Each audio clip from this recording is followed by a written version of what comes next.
Nos anos 60, um líder carismático manipulador emergiu da cena norte-americana, deixando o rastro de terror e tragédia que ecoa até os dias atuais. Charles Manson, um homem de personalidade magnética, liderou uma seita infame, conhecida como Família Manson, cujas ações brutais chocaram o mundo e lançaram luz sobre o perigo oculto das seitas. Mas o que é ainda mais perturbador é a fama de Charles Manson. Embora tenha sido condenado por orquestrar assassinatos brutais, incluindo o chocante assassinato da atriz Sharon Tate, Manson se tornou uma figura icônica na cultura popular e uma fonte de fascínio mórbido. Sua imagem tatuada com uma suástica na testa, seus olhos vazios e sua personalidade aterrorizante tornaram-se símbolos sinistros do mal e da insanidade. O mundo ficou perplexo ao perceber que Manson atraiu seguidores fanáticos, dispostos a cometer atos de violência extrema em seu nome. Who you are.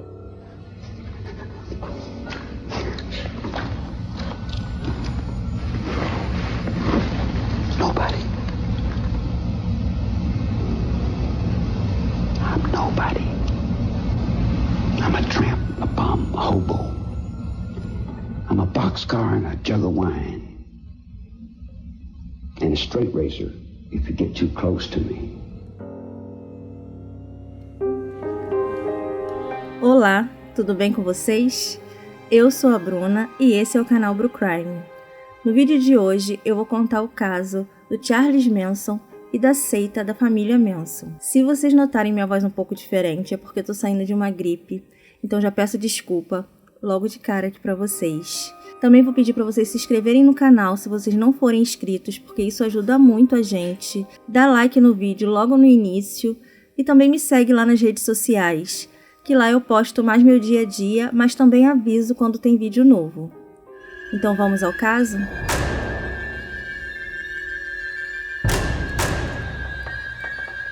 Charles Maiden Maddox nasceu no dia 12 de novembro de 1934. Filho de Caitlin Maddox, que engravidou dele aos 16 anos e não se sabe até hoje quem é o pai. Ele herdou o sobrenome Manson de um padrasto.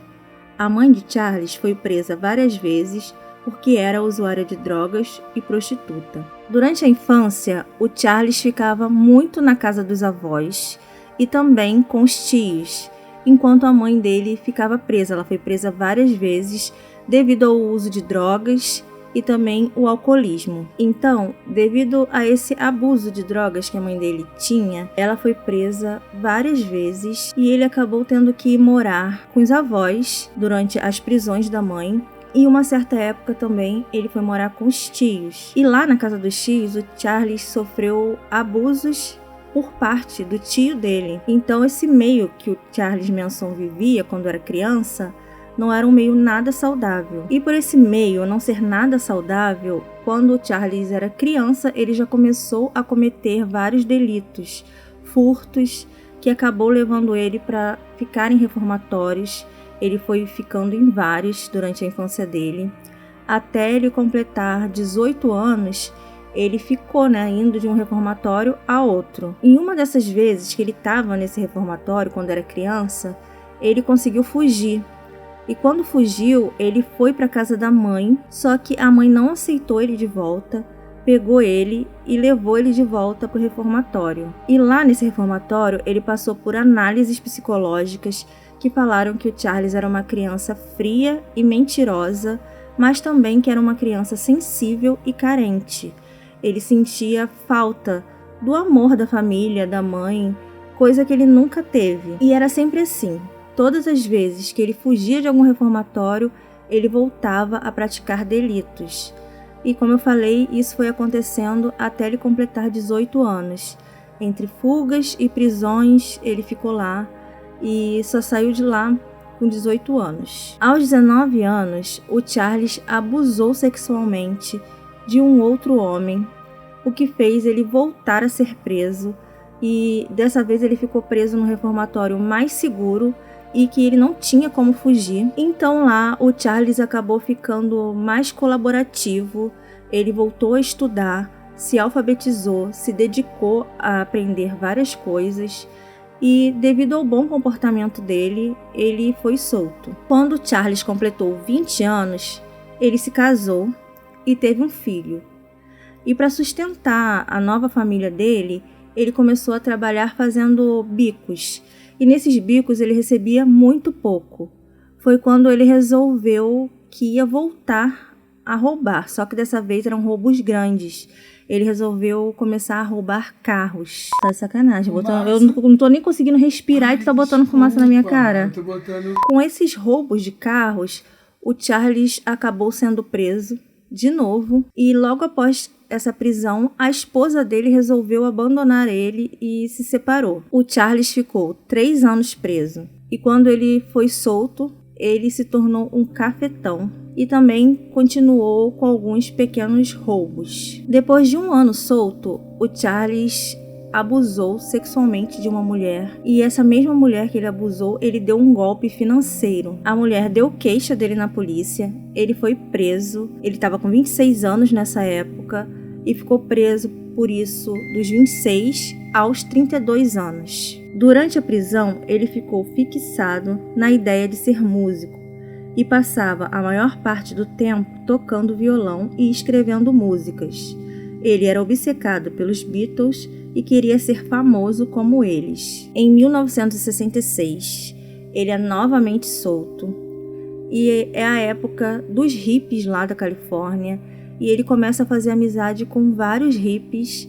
E ele diz para todo mundo que ele vai ser um músico muito famoso e vai ser mais famoso que os Beatles. Ele queria seguidores que acreditassem nele e na sua filosofia de vida. E os alvos eram meninas jovens, emocionalmente frágeis, porque era mais fácil de convencer a se juntar a ele. Ele também fornecia drogas para essas meninas, como LSD. Ele conseguiu reunir um grupo de garotas e alguns homens também, que acreditavam em tudo que ele dizia.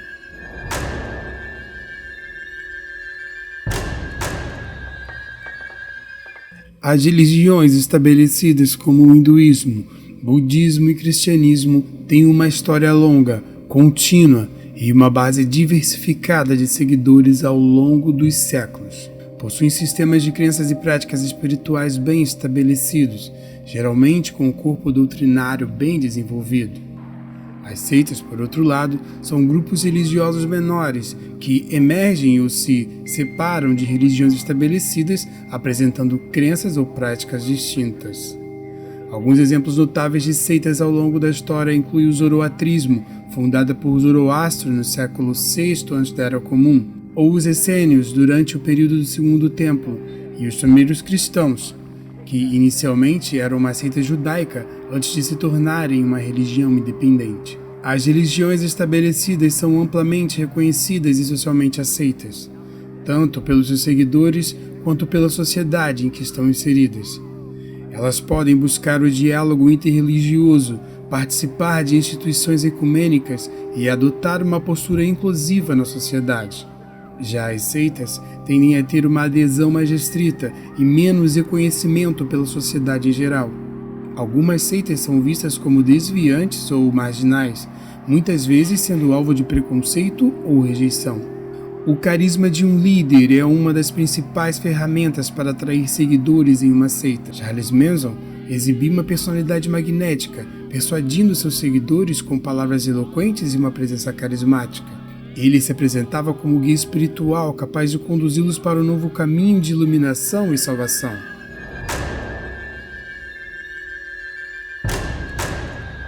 Todas essas teorias que o Charles Manson criava, ele intitulava com o nome de uma das músicas dos Beatles.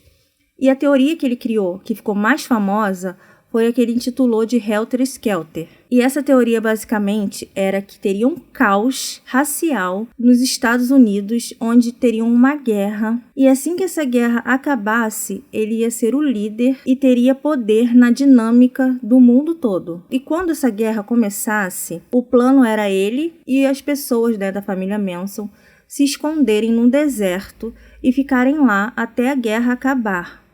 E quando a guerra acabasse, eles voltariam para poder dominar o mundo como ele falava para os seus seguidores, e todos eles acreditavam no que ele dizia. Então, o que ia acontecer era o seguinte: quando essa guerra racial começasse, o Manson e o grupo da família dele iam se esconder num deserto, iam ficar lá escondidos e só iam retornar quando a guerra acabasse. E o retorno dele e da família Manson seria então para começar a dominar o mundo. O que o Charles Manson falava é que ele era o 5º anjo e que os outros 4 anjos eram os integrantes da banda dos Beatles. Porra! Tu falou banda, ficou banda na minha cabeça, idiota. O que o Charles Manson falava é que ele era o 5º anjo e que os outros 4 anjos eram os Beatles. Para de rir, piscou até o bagulho aqui, ó, falando dele, ó, tá dando sinais. Falou do Charles Manson, ó, piscou aqui, ó.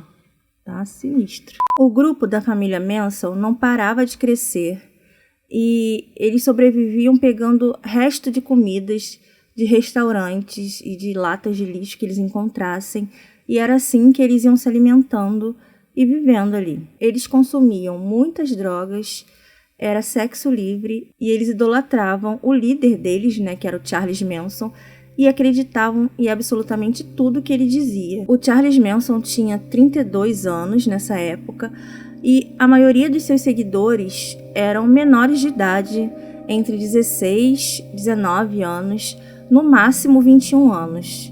Então ele conseguia controlar a cabeça de todos esses jovens. O Charles Manson e a família Manson foram morar num set de filmagens abandonado que tinha no deserto ali dos Estados Unidos, na Califórnia, e como não era mais usado, eles invadiram esse lugar e era um rancho, e ele e a família Manson ficaram morando lá. Como os negros não iniciaram a guerra como o Charles Manson falou que aconteceria, então ele disse que ele ia ter que tomar uma providência e começar a fazer isso acontecer. E apesar de todas essas teorias criadas pelo Manson, ele deixava claro para o grupo ali que seguia ele que a prioridade dele era a música. Ele chegou aí a várias gravadoras lá em Los Angeles, mas nenhuma aceitava gravar com ele, e ele ficava muito furioso com isso, porque ele se achava o máximo. Até que ele conseguiu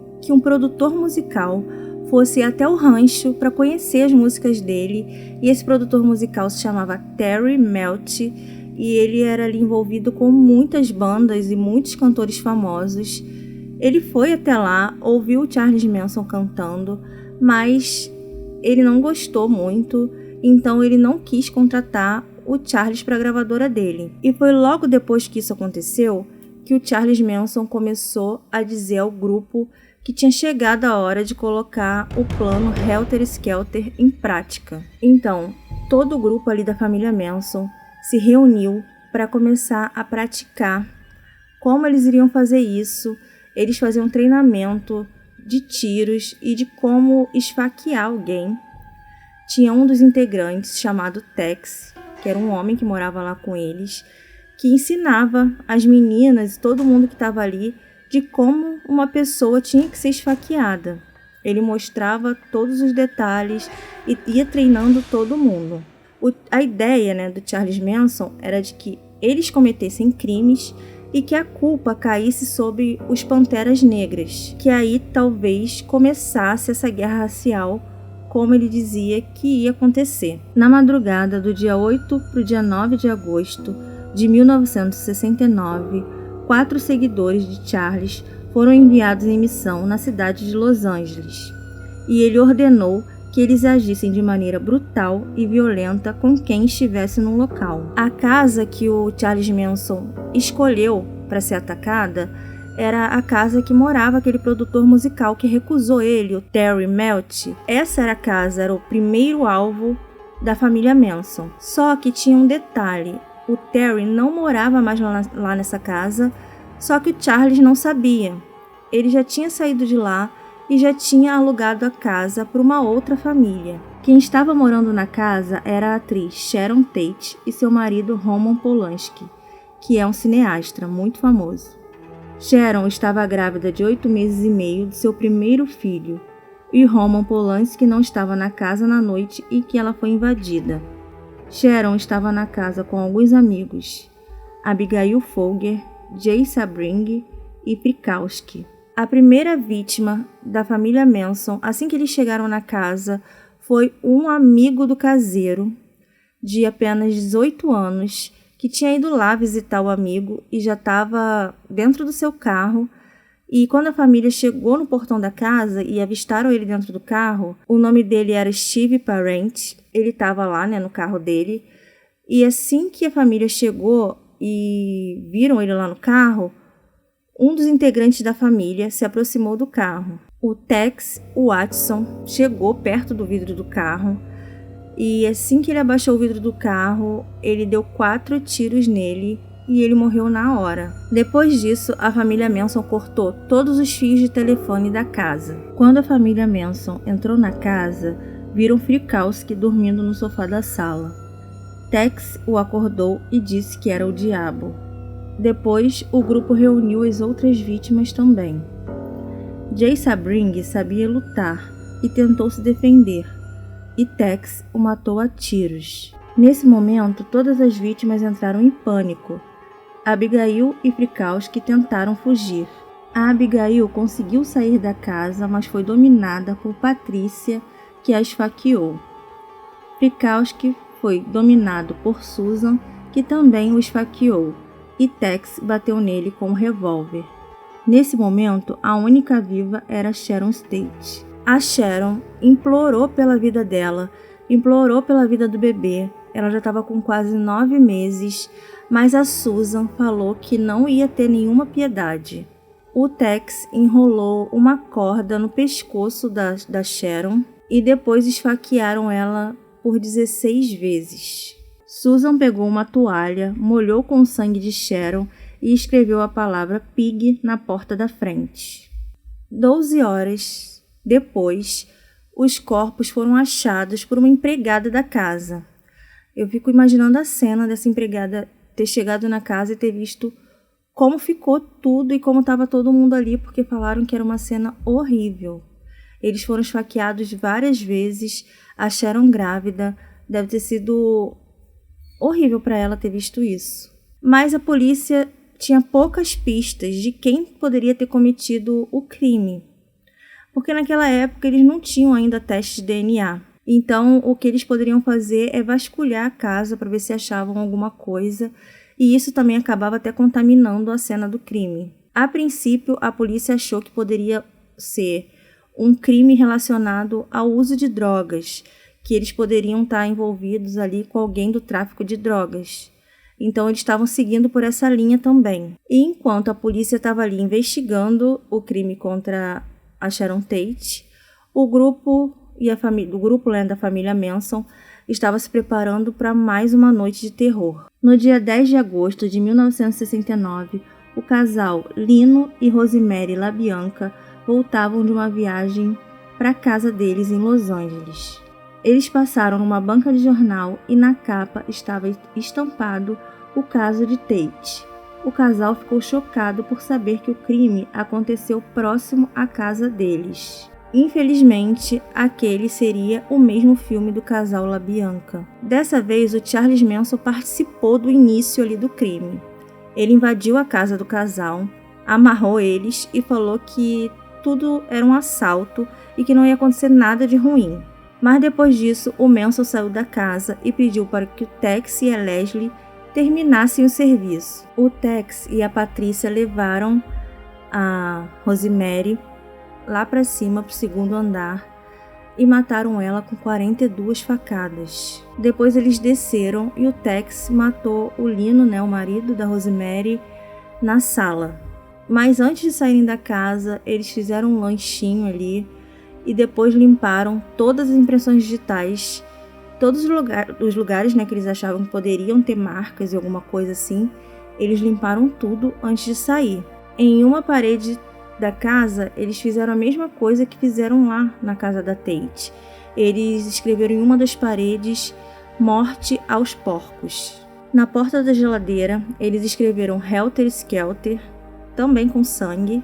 Aí depois disso que eles foram embora. A cidade de Los Angeles entrou em pânico, porque aquele local ali não era um local que costumava ter violência e muito menos violências desse tipo. As pessoas não estavam conseguindo mais se sentir seguras dentro da própria casa. Inclusive, o aumento de venda de armas foi muito grande, porque os moradores estavam querendo se proteger caso houvesse alguma invasão dentro das suas casas. A polícia ainda não tinha nenhuma pista de quem poderia ter causado esses crimes e, apesar de todas as coincidências, eles não estavam ligando um caso ao outro, eles não achavam que eram as mesmas pessoas. E poucos dias depois desses crimes terem acontecido, o Charles Manson e 21 integrantes da família Manson foram presos, mas nada a ver com esse crime. Eles foram presos por roubo de carros e logo depois foram soltos, não ficaram muito tempo presos. A família Manson matou um funcionário ali que trabalhava no rancho porque achavam que era ele que tinha denunciado o roubo dos carros para a polícia. Então eles acabaram cometendo mais esse crime. E uns dias depois, eles também cometeram mais um crime, só que dessa vez contra um músico que era amigo do Charles Manson. Esse amigo do Charles se chamava Shay, e eles achavam que ele tinha recebido uma grande herança da família dele, só que ele dizia que não, mas mesmo assim foi mantido durante vários e vários dias preso ali com os integrantes da família, até que ele dissesse onde estava esse dinheiro, mas ele dizia que não tinha.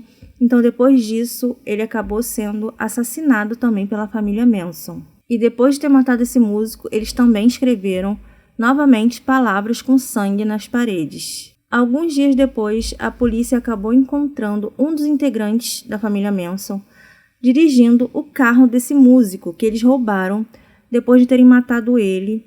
Então a polícia viu que o carro era roubado e esse integrante da família Manson que estava no carro acabou sendo preso. Esse integrante se chamava Bolshoi. Ele foi preso pelo roubo do carro, mas a namorada dele acabou delatando ele e dizendo que era ele sim o assassino, do músico, do Shay. Junto com esse Bolshoi, que foi preso pelo roubo do carro, estava a Susan, que também era uma integrante da família Manson, que foi presa ali junto com ele.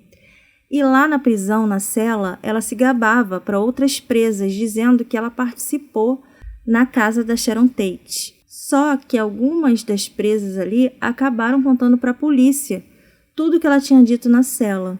A polícia foi conversar com a Susan e a Susan resolveu contar toda a verdade do que tinha acontecido e contou o crime com todos os detalhes. Depois disso, então, a polícia conseguiu prender o Charles Manson e outros integrantes da família Manson que tinham participado e cometido esses crimes ali nas casas, tanto da Tate quanto da LaBianca. O julgamento de Charles Manson começou em junho de 1970. Além dele, as garotas que cometeram os crimes também foram julgadas. No julgamento tinham repórteres do mundo inteiro relatando todos os detalhes. O desafio da promotoria era provar que o Charles Manson tinha sido o grande mentor por trás de todos esses crimes, já que ele não estava presente em nenhum, e ele dizia que ele não era culpado, que ele não tinha mandado ninguém fazer nada daquilo.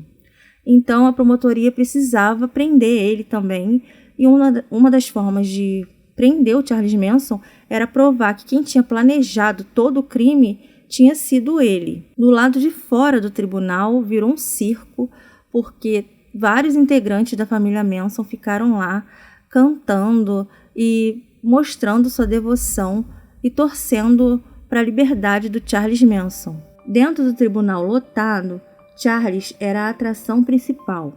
Ele falava da sua filosofia pessoal e dizia que não matou ninguém. Em um momento, Manson pulou no juiz com um lápis na mão e foi pego pelo guarda. Ao ser carregado, Manson gritou: "Em nome da justiça cristã, alguém devia cortar a sua cabeça." E isso aconteceu diante do júri, de todo mundo que estava ali assistindo o julgamento. E enquanto ele estava fazendo isso, as 3 réis, que estavam sendo julgadas ali com ele, ficavam cantando o tempo todo dentro do tribunal. Em um outro dia do julgamento, Manson apareceu com um X cortado na testa, e um advogado de defesa de Manson disse que ele poderia ser sim a reencarnação de Jesus Cristo. Quando não poderia ficar mais bizarro, foi quando o advogado Ronald Hills desapareceu misteriosamente. A última vez que Ronald foi visto foi no tribunal, quando Manson apontou o dedo para ele dizendo: "Doutor, eu nunca mais quero vê-lo nesse tribunal." E 6 meses depois, o corpo de Ronald foi encontrado. Em novembro de 1970, o julgamento finalmente acabou. Foi um dos julgamentos mais longos e mais caros da história dos Estados Unidos. O júri considerou todos os réus culpados de homicídio em primeiro grau e formação de quadrilha. Tex Watson foi julgado separado e também foi considerado culpado. Tex tentou justificar dizendo que foi dominado por uma força para cometer os crimes e que acreditava estar fazendo o trabalho do diabo. Charles e sua família protestaram contra o veredito, raspando a cabeça. Charles e os outros réus foram condenados à morte na câmara de gás da prisão de São Quinton, mas em 1972, a Suprema Corte da Califórnia baniu a pena de morte.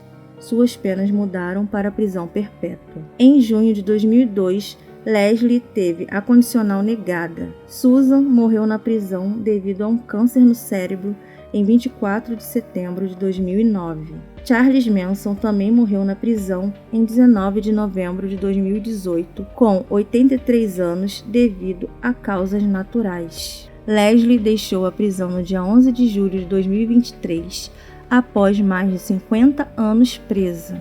Ela foi liberada para a supervisão de liberdade condicional e foi levada para um alojamento provisório. Leslie agora está com 72 anos e ela participou do assassinato dos LaBianca.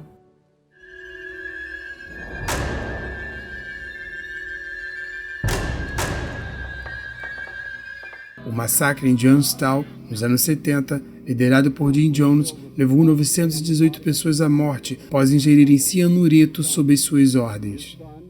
Jim Jones repetia incessantemente o termo suicídio revolucionário, apropriado do movimento Panteras Negras, para transmitir uma ideia de oposição radical ao establishment. Outra seita, a Filosofia da Verdade Suprema no Japão, combinava crenças religiosas com referências científicas e literárias para manipular seus seguidores. Essa realizou um ataque terrorista no metrô de Tóquio em 95, matando 13 pessoas e ferindo mais de 5.000. Através de um processo engenhosamente elaborado para fazer com que os adeptos se sintam especiais e valorizados, esse controle psicológico sutil permite que o líder exerça influência sobre as mentes de seus seguidores, moldando suas crenças e ações de acordo com os seus desejos. O ostracismo religioso é uma das formas de punição para dissidentes onde indivíduos são excluídos ou isolados, desassociados pela comunidade, resultando em danos emocionais e psicológicos para a vida inteira da vítima. A verdade é que qualquer um pode ser vítima de seita.